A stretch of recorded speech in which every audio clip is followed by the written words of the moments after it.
प्यार करते हैं। तो भारत एक डेमोक्रेटिक कंट्री है, एक लोकतांत्रिक देश है। यहाँ पर लोगों को जिस तरीके से एक हिंदू को आई लव महादेव कहने की आजादी है, ठीक उसी तरीके से मुस्लिम भाइयों को भी आई लव मोहम्मद कहने की ये घटना है। उसी उत्तर प्रदेश के अंदर एक लुलु मॉल बना हुआ है, जिस लुलु मॉल का उद्घाटन करने के लिए स्वयं उत्तर प्रदेश के मुख्यमंत्री योगी आदित्यनाथ उर्फ अजय सिंह बिष्ट वहां पहुंचते हैं। जबकि उस लुलु मॉल का अगर मालिक देखा जाए तो मालिक का नाम है यूसुफ भाई। तो एक और तो आपके राज्य में मुख्यमंत्री खुद मुसलमान के चुनाव है। अब चुनाव को मैनेज कैसे किया जाए?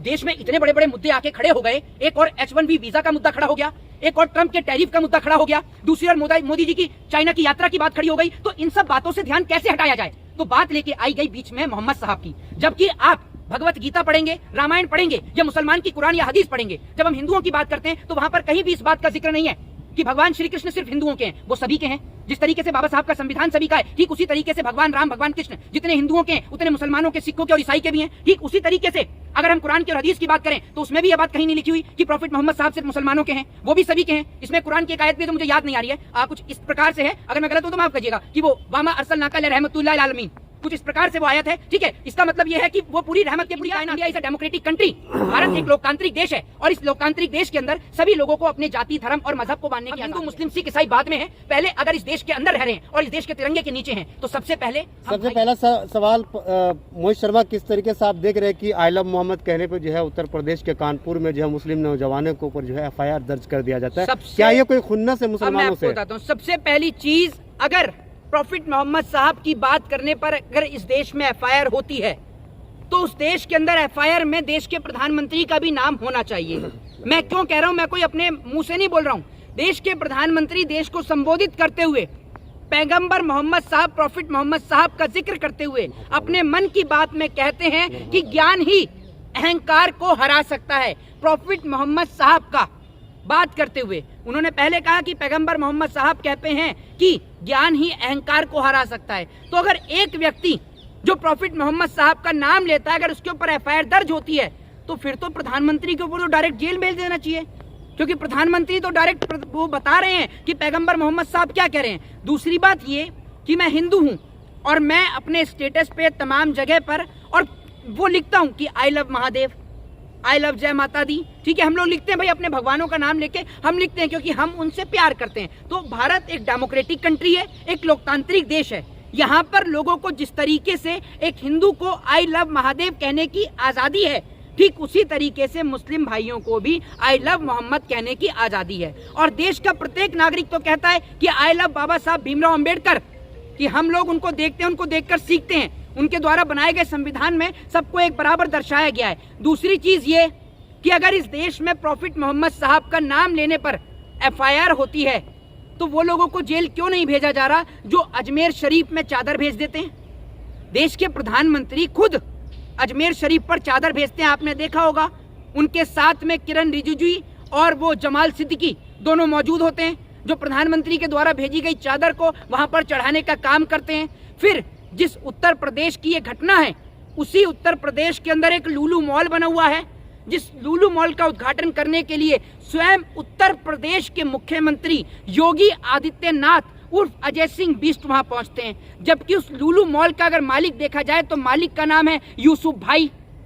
तो एक और तो आपके राज्य में मुख्यमंत्री खुद मुसलमान के मॉल का उद्घाटन करने जा रहा है। और ये बात तो हिंदुओं को समझनी चाहिए कि हिंदुओं के कौन से मॉल का उद्घाटन उत्तर प्रदेश के मुख्यमंत्री योगी आदित्यनाथ ने किया है। तो उसका जवाब है एक भी नहीं। मेरे को तो नहीं दिखा आज तक कोई हिंदुओं के मॉल में पहुंचे हो। लेकिन मैं आपको बताता हूं, ये प्यार करते हैं पैसे वाले मुसलमानों से, ये प्यार करते हैं तमाम लोगों से। अब एक बात आप मुझे बताइए, इस बात को सुनकर कि प्रॉफिट मोहम्मद साहब का नाम लेने पर एक व्यक्ति के ऊपर FIR दर्ज हो जाती है, इसको लेकर देश के तमाम मुसलमानों की भावनाएं आहत हुई। कई जगह मुसलमान सड़क पर भी उतरे। बिना परमिशन के सड़क पर उतरना गलत है। आप सड़क पर उतरे, कुछ मुसलमानों ने आपत्तिजनक बात भी कही जिसका विरोध मैं ही नहीं खुद मुसलमान समाज भी करता है। तो इससे सब मुसलमानों की भावनाएं आहत हुई ना। लेकिन शाहनवाज हुसैन वो भी मुसलमान है, ठीक है, मुख्तार अब्बास नकवी वो भी मुसलमान है जो कि भाजपा में है, लेकिन इनकी भावनाएं आहत नहीं हुई क्योंकि ये लोगों को पता है कि भाजपा का प्रोपोगेंडा क्या है। आने वाले कुछ समय में बिहार का चुनाव है, आने वाले कुछ वक्त में बंगाल का भी चुनाव है, फिर उसके बाद असम का भी चुनाव है, उसके बाद में आपका मुंबई BMC इलेक्शन का भी चुनाव है। तो बहुत सारे चुनाव हैं। अब चुनाव को मैनेज कैसे किया जाए? देश में इतने बड़े बड़े मुद्दे आके खड़े हो गए, एक और H1B वीजा का मुद्दा खड़ा हो गया, एक और ट्रंप के टैरिफ का मुद्दा खड़ा हो गया, दूसरी ओर मोदी जी की चाइना की यात्रा की बात खड़ी हो गई। तो इन सब बातों से ध्यान कैसे हटाया जाए? तो बात लेके आई गई बीच में मोहम्मद साहब की, जबकि आप भगवत गीता पढ़ेंगे, रामायण पढ़ेंगे या मुसलमान की कुरान या हदीस पढ़ेंगे, जब हम हिंदुओं की बात करते हैं तो वहां पर कहीं भी इस बात का जिक्र नहीं है कि भगवान श्री कृष्ण सिर्फ हिंदुओं के हैं, वो सभी के हैं। जिस तरीके से बाबा साहब का संविधान सभी का है, ठीक उसी तरीके से भगवान राम, भगवान कृष्ण जितने हिंदुओं के हैं उतने मुसलमानों के, सिखों के और ईसाई के भी हैं। ठीक उसी तरीके से अगर हम कुरान की और हदीस की बात करें तो उसमें भी यह बात कहीं नहीं लिखी हुई कि प्रॉफिट मोहम्मद साहब सिर्फ मुसलमानों के हैं, वो भी सभी के हैं। इसमें कुरान की एक आयत भी है जो मुझे याद नहीं आ रही है, कुछ इस प्रकार से है, अगर मैं गलत हूं तो माफ करिएगा, कि वो वामा अरसलनाका रहमतुल्लिल आलमीन, कुछ इस प्रकार से वो आयत है। ठीक है, इसका मतलब ये है कि वो पूरी रहमत के, पूरी कायनात के हैं। जिस तरीके से भगवान राम और कृष्ण हिंदू, मुस्लिम, सिख और ईसाई सभी के हैं, ठीक उसी तरीके से प्रॉफिट मोहम्मद साहब भी हिंदू, मुस्लिम, सिख, ईसाई के हैं। और भारत को तो कहा जाता है कि India is a democratic country, Bharat एक लोकतांत्रिक देश है और इस लोकतांत्रिक देश के अंदर सभी लोगों को अपने जाति, धर्म और मजहब को मानने की आजादी है। जिस प्रकार से वो तमाम लोग मुझे जो कमेंट बॉक्स में कहेंगे कि मैं मुसलमान हूं, मैं मुल्ला हूं और तमाम वर्ड्स मेरे पीछे लगाएंगे, मैं पूछना चाहता हूं कि प्रधानमंत्री विदेश में मस्जिदों का दौरा करने जाते हैं, विदेश की मस्जिदों को घूमते हैं, ठीक है, ख्वाजा गरीब नवाज की दरगाह पर चादर भेजते हैं, अपनी मन की बात में पैगंबर मोहम्मद साहब का जिक्र करते हैं, तो क्या आपने कभी उनके नाम के पीछे लगाया कि मोदी खान है, ये दामोदर मोदी खान लगाया आपने कभी?